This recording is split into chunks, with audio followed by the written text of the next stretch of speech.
श्री शिवाय नमस्तुभ्यं दोस्तों, हर हर महादेव। पुष्कर राजस्थान में चल रही 7 दिवसीय शिव महापुराण की कथा की आज 7वें दिन की कथा और अंतिम दिन की कथा समाप्त हो चुकी है। यह कथा गुरु जी पंडित प्रदीप मिश्रा जी के द्वारा वाची जा रही है। इस कथा का प्रस्तुत्व आप आस्था चैनल और यूट्यूब चैनल के माध्यम से दोपहर के 1 बजे से 4 बजे तक प्राप्त कर सकते हैं।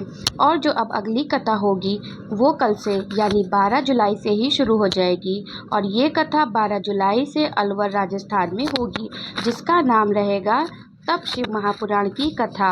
और इस कथा का समय भी दोपहर 1 बजे से 4 बजे तक रहेगा, जिसे आप आस्था चैनल पर प्राप्त कर सकेंगे।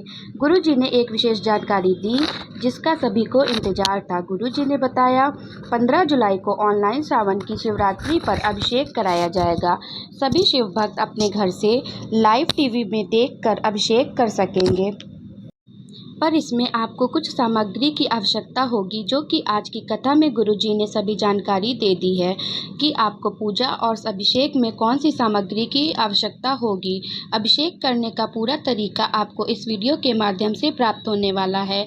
आज की कथा के उपाय पत्र और उपयोगी जानकारी भी इसी वीडियो के माध्यम से देंगे। किसी कारणवश यदि आज आपने कथा नहीं सुनी है तो पूरी कथा का रास्ता तो आप इस छोटे से वीडियो के माध्यम से प्राप्त कर सकेंगे। बढ़ते कथा की पहली जानकारी की ओर। कई लोग कहते हैं कि गुरुजी आप शिव महापुराण के अनुसार ऑनलाइन सावन शिवरात्रि का जो अभिषेक कराते हो वो केवल वही लोग करते होंगे जो दुखी हैं, जो बीमार हैं। तो इस पर गुरुजी ने कहा है ऐसा बिल्कुल भी नहीं है। सावन शिवरात्रि का जो ऑनलाइन अभिषेक कराते हैं उसे सभी को करना चाहिए ताकि शिव की कृपा सभी को प्राप्त हो सके, शिव की दृष्टि उस पर बनी रहे। आज की कथा में गुरुजी ने बताया पुष्कर की ये जो कथा हो रही है, पहले दिन की कथा के बाद जजमान रोने लगे थे। इतनी बारिश भी हो रही थी और इतनी बड़ी मात्रा में शिव भक्त आ रहे हैं, कैसे संभालेंगे, कैसे सब करेंगे। क्यों ना 7 दिन की जगह 3 दिन की शिव महापुराण की कथा हो जाए। तो इस पर गुरुजी ने जजमान से कहा कि ये कथा आप नहीं करा रहे, ये कथा ब्रह्मा जी स्वयं करा रहे हैं। और अगले दिन से ही कथा पंडाल के आसपास जितनी भी दुकानें थी सभी ने पानी के स्टॉलें लगा दिए। आसपास के सभी होटल वालों ने सभी होटल शिव भक्तों के लिए फ्री कर दिए और कथा भोलेनाथ ने संभाल ली।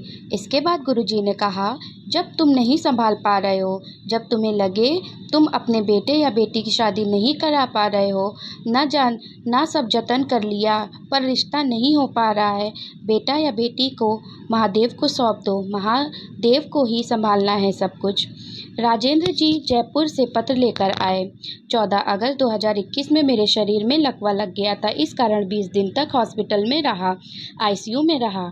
डॉक्टर ने कहा था आराम होने में समय लगेगा। बाबा से विनती करता जिस दिन तू ठीक करेगा उसी दिन मंदिर के द्वार जाऊंगा। थोड़ा शरीर में आराम मिला, मेरे परिवार वाले मुझे मंदिर लेकर गए। मैं पहली बार मंदिर गया और बाबा की कृपा से मेरा लकवा 90% ठीक हो गया है। डॉक्टर ने कहा था ठीक होने में समय लगेगा, इतनी जल्दी ठीक भोलेनाथ की कृपा से हुआ हूँ। और मेरे पुत्र के यहाँ 8 वर्षों से संतान नहीं हो रही थी, पर बाबा की कृपा से मेरे बेटे के घर में बेटे ने जन्म लिया है। उसी का आभार व्यक्त करने के लिए कथा पंडाल में आया हूँ। अगला पत्र विपिन सिंह जी लेकर आए। गुरुजी मेरा बेटा बीएससी एमएससी करके बैठा था पर नौकरी नहीं लग रही थी। मेरी पत्नी ने आपके बताया अनुसार पशुपतिनाथ व्रत बताया और वो व्रत मेरे बेटे ने भी किया और बाबा की ये ऐसी कृपा हुई मेरे बेटे की राजस्थान सरकार में नौकरी लग गई है। उसी का आभार व्यक्त करने के लिए कथा पंडाल में आया हूँ।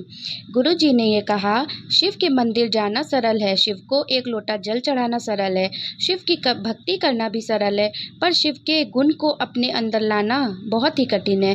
जैसे शिव ने संसार को बचाने के लिए हालाहल विष को पी लिया था, वहीं आज के लोग जहर पीने की जगह जहर उगलने का कार्य करते हैं। हम मंत्र जाप क्यों करते हैं? इस पर गुरुजी ने कहा हमारे अंदर जो दुख तकलीफ कष्ट और बीमारियां होती हैं उससे मुक्ति प्राप्त करने के लिए महामृत्युंजय मंत्र या ओम नमः शिवाय या नमः शिवाय या श्री शिवाय नमस्तुभ्यम मंत्र का जाप किया जाता है। आप सभी जानते होंगे 15 तारीख का सावन महीना की शिवरात्रि है। इसका अभिषेक आप अपने पंडित जी से भी अपने घर पर करा सकते हैं। जो लोग अपने घर पर ब्राह्मण नहीं बुला सकते, वो रात्रि को 9 बजे ऑनलाइन अभिषेक करवा सकते हैं। आप आस्था चैनल और यूट्यूब में इसका लाइव प्रसारण देख सकते हैं और गुरुजी के साथ पूरा पूजा कर सकते हैं। यह रात्रि 9 बजे से 10 बजे तक चलेगी और गुरुजी अलवर में ही शिवरात्रि का अभिषेक कराएंगे। गुरुजी ने कहा इस बार रात्रि के 9 बजे इसलिए अभिषेक करा रहे हैं ताकि पुरुष भी इस अभिषेक में शामिल हो सके। जो लोग दिन भर दुकान पर काम करते हैं, लेट आते हैं, तो इसलिए रात्रि में 9 बजे इस अभिषेक को रखा गया है और काली मिर्च को अर्पित करके हम अपने जीवन से बीमारियों को दूर कर सकेंगे। ऑनलाइन पूजा करने के बाद आपको कोई नदी, तालाब, बावड़ी, कुआं जाने की ज़रूरत नहीं है। आप कोई भी वृक्ष हो, पेड़ हो, मिट्टी के गमला लगा हो, उसी में विसर्जन कर सकते हैं। विसर्जन उसी दिन 15 जुलाई को रात्रि में ही कर देना है। मतलब आप अपने घर के गमले में ही उस शिवलिंग का विसर्जन कर सकते हैं। अभिषेक से सारी जुड़ी जानकारी में आगे गुरुजी ने कहा है, आपको थोड़ी सी मिट्टी लेकर दोपहर में ही पार्थिव शिवलिंग का निर्माण कर लेना है। इस पार्थिव शिवलिंग का निर्माण आपको थाली में ही करना है।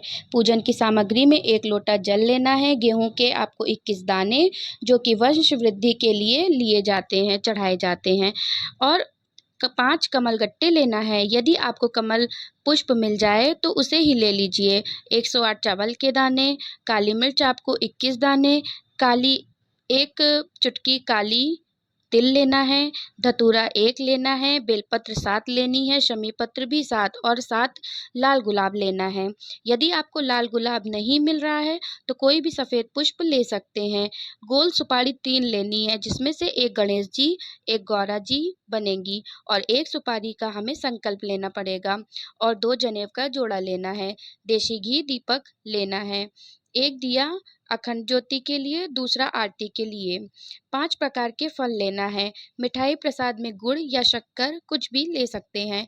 1 इत्र की शीशी लेना है। पीला चंदन, रोली, कलेवा, कपूर, लौंग, इलायची और साथ ही पंचामृत तैयार कर लेना है। और इसके अलावा दूध, दही, जल, घी, शहद अलग अलग कटोरी में अलग से भी रखना है और गंगा जल भी लेना है। शिवलिंग आपको पहले से बनाकर रखना है। 9 बजे तक आपको सारी चीज़ें तैयार रखना है।